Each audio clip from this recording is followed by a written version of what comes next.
The challenges linked to higher education in North Carolina are changing.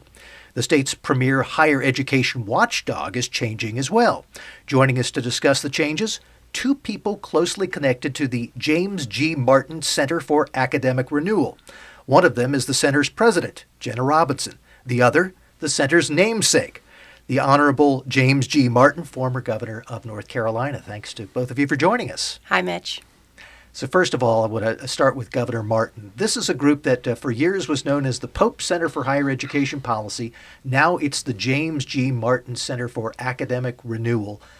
Why was that something that you felt comfortable and interested in being involved in, having your name connected with this group? You think it should have been scary to even think about? No, it's quite an honor, of course, and for my colleagues on the board to have come up with that name.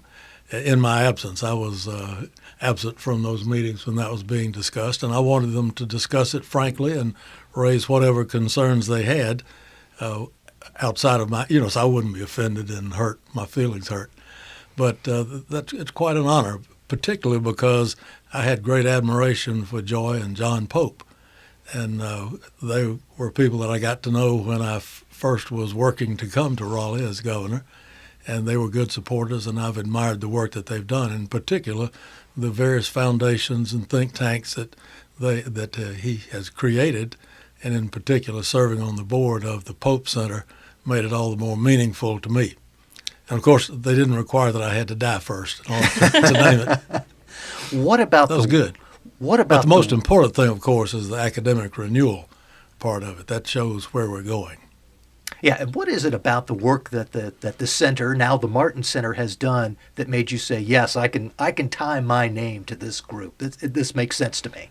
Well, I've been following it closely as a board member, and before that, as reading the magazines, the articles, meeting some of the people who are doing the work. Sometimes I might even have a disagreement on some particular point. If we all thought the same way on everything, they'd only need one of us to make all the decisions. But it's been very creative and very effective, and now with the Board of Governors paying attention to it, I think it's going to be very helpful to the state. So this is a group that for years operated under a different name. Now it is the Martin Center, the James G. Martin Center for Academic Renewal. Jenna, as the president of that center, does this open up some opportunities for new ways of thinking or acting on issues related to higher education? I think the one thing that it has done immediately that's going to be helpful is there won't be any more confusion anymore about us being the foundation or the center. We are clearly the Martin Center. We work exclusively on higher education issues. And for a very long time, there's been existing confusion about which is the foundation, which is the center, who does what. And I think clearing up that confusion is going to be immensely helpful. And we've already seen it in the way that people are treating us, realizing this is a higher education think tank. This is their exclusive work that they do. And so that's been wonderful. Also, of course, Governor Martin has been immensely effective as a governor. He is respected in the academic community and by the government, by other leaders, by newspapers, by pundits. And so I think having his name attached to our work will lend it a certain something.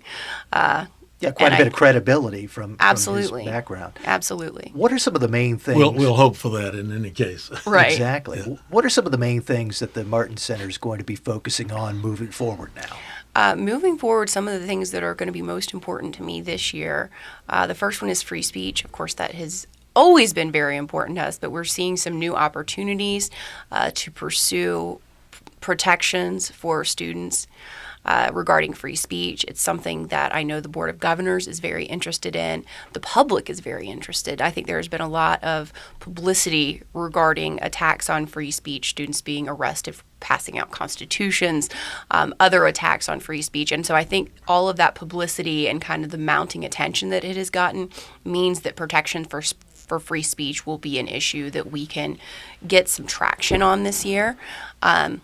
As always, I'm interested in transparency, and I'm hoping we can get more information in the hands of students to help them make better decisions going forward. I think that's especially important given the amount of debt that students are taking on. And like free speech, I think it has gotten a lot of attention. It makes it ripe for reform. That is the voice of Jenna Robinson. She is the president of the James G. Martin Center for Academic Renewal. You are also hearing from the namesake of that center, the former North Carolina governor, the Honorable James G. Martin. And for those who don't know, in addition to your political career, you had a background in higher education. You were a longtime professor at Davidson College. When you Taught look chemistry there for 12 years, that's right. When you Before look, my head was turned, Before my your head lust was for turned. power in my heart. when you look at where things stood in the world of academics at that time and where things stand now, are there things that rise to the forefront that make you say we really need to make some changes or to reassert the importance of some of these basic principles that were around when I was teaching? Well, Jenna touched on one of the changes that's been very profound and very troubling. But even back in my day, you go back 50 years, there was the issue of academic freedom. Then it was particularly oriented toward protecting the rights of faculty members who had left-wing views, because colleges were being attacked by donors who didn't want to hear from someone who was defending the Soviet Union. And Davidson took the view that as long as they kept that separate from their academic responsibilities, it didn't try to indoctrinate students on their views, that they would be protected in their teaching role, and if they wanted to write to the newspaper, they could. But even then, there was a case where one of my colleagues was shunned as a political science professor by his faculty colleagues because they said he didn't go to a respected academic institution. He got his economics PhD at University of Chicago.